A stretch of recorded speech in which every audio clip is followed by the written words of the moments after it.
Hello and welcome to the Raspberry Pi Coding channel. This is the first video in a new series I'm doing on machine learning, specifically a branch of machine learning called reinforcement learning.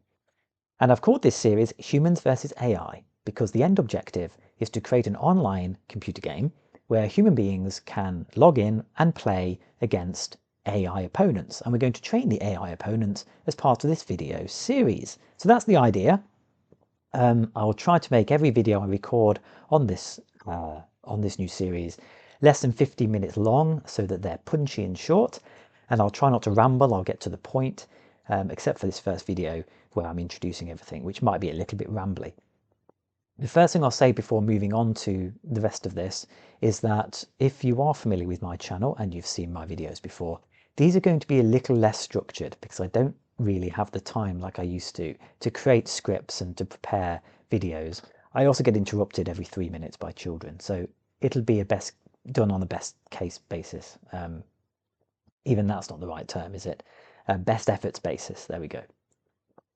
Okay, so let's get going. Firstly, I am not doing this for money, but I was asked a long time ago if I had a Patreon account. I'd never heard of Patreon.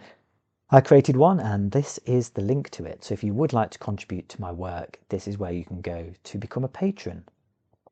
The only thank you I can give, apart from saying thank you on here, is to offer you a few bits and pieces through that platform. I can no longer support one-to-one help. I just don't have the time.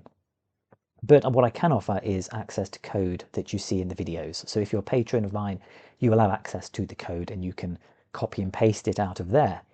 You'll also have early access to the videos. So I will be releasing the videos of this series in increments. And if you want early access, you can get that through Patreon. Okay, moving on.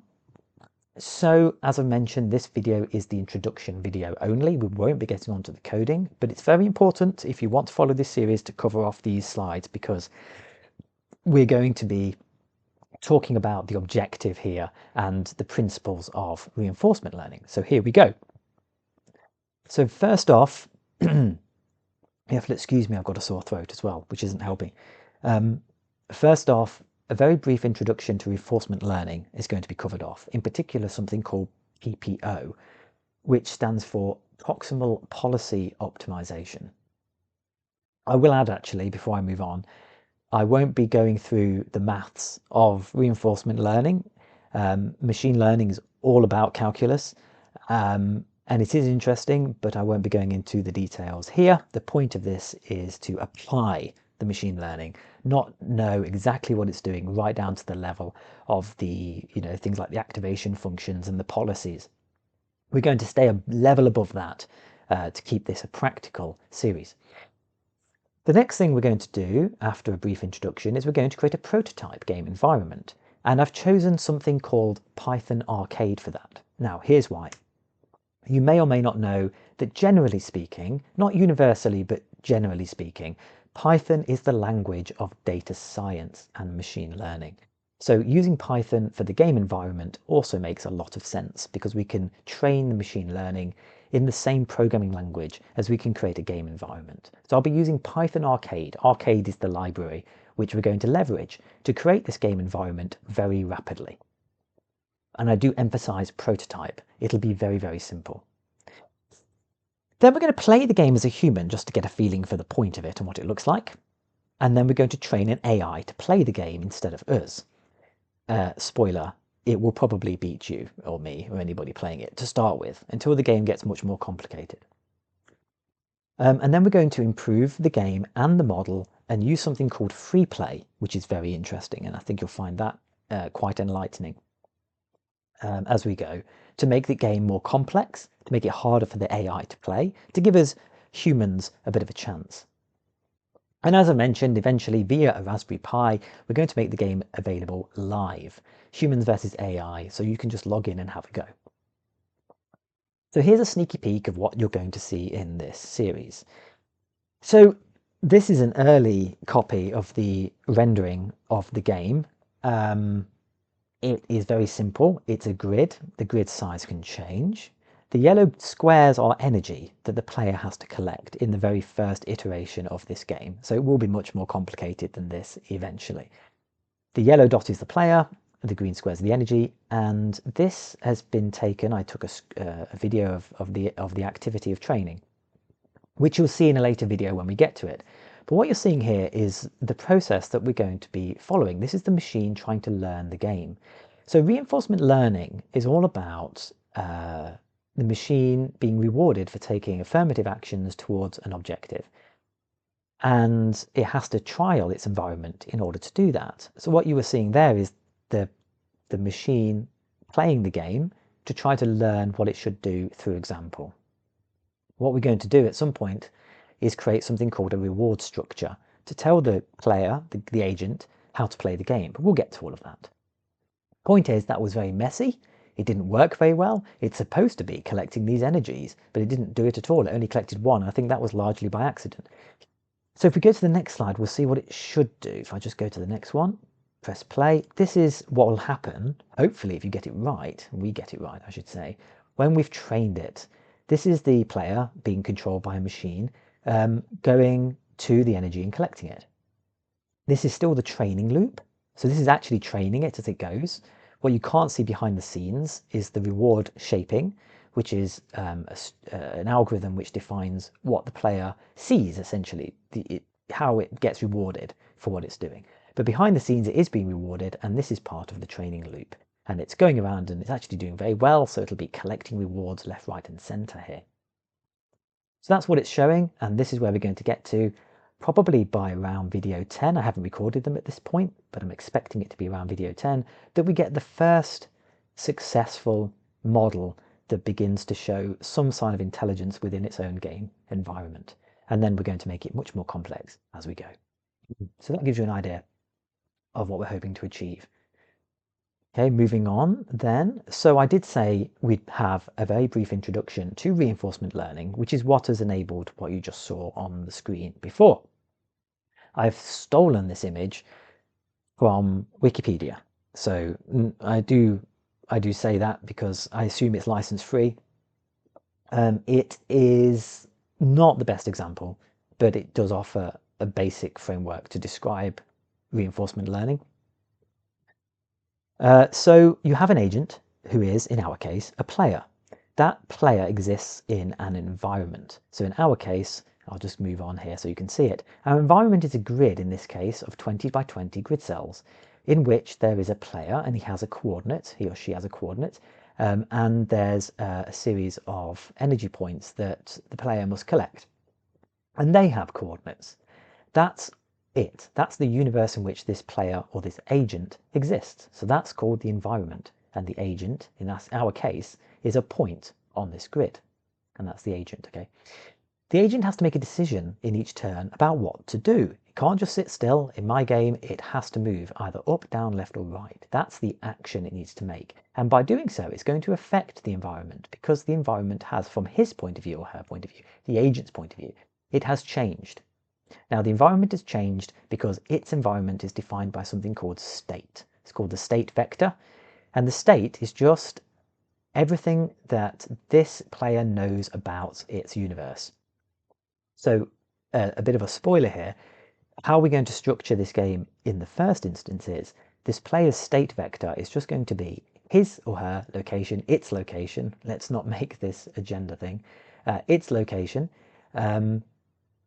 And the location of the energy it needs to collect.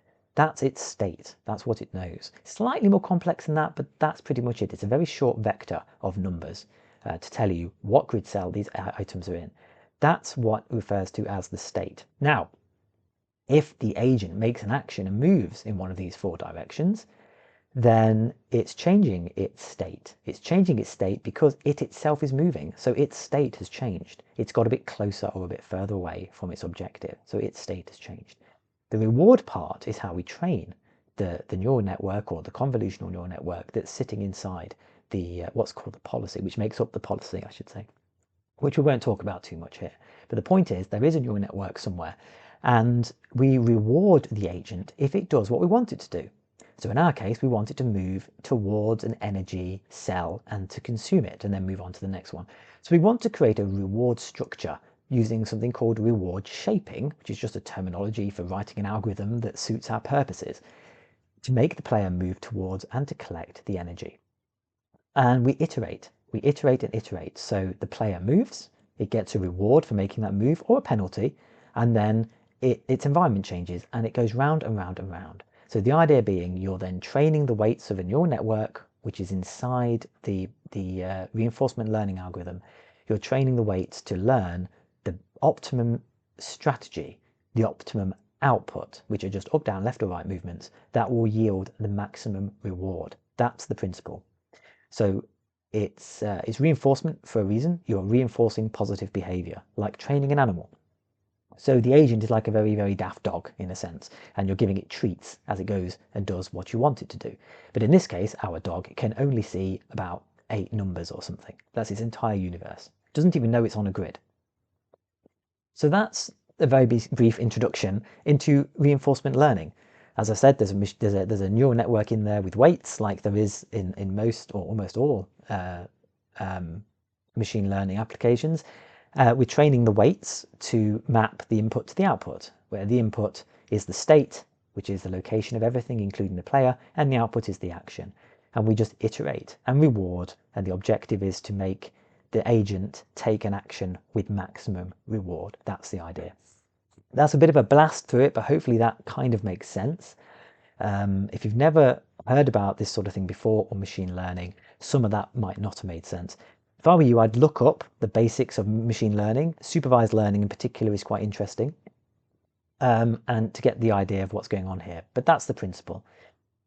So I'm just going to run through, before we finish, a few bits of what I've just said. So as I've said, there is a neural network in there. At the end of the day, we call it the policy, and we're trying to train it to learn to optimize its reward for any given action. And we do that by creating a reward structure, which looks different to this. It's kind of hidden behind all of this. And that's the interesting part. That's the hard part as well, to make that work. So the agent is the player, the environment is our game that we're going to create, and we need to get our player to win the game by training it through a reinforcement process of reward. The player sees the environment through observations. Observations are the way that the agent sees its universe. In our case, it's just the energy locations and its own location, but that is the term used in reinforcement learning. And it creates a state vector, as mentioned, which goes into the model in order for it to decide what to do. And as I've already said, the intention of this is for the actor to get the maximum reward from its actions. And the last thing I'll say, which I have already said, but just to reinforce this message, reward shaping is critical.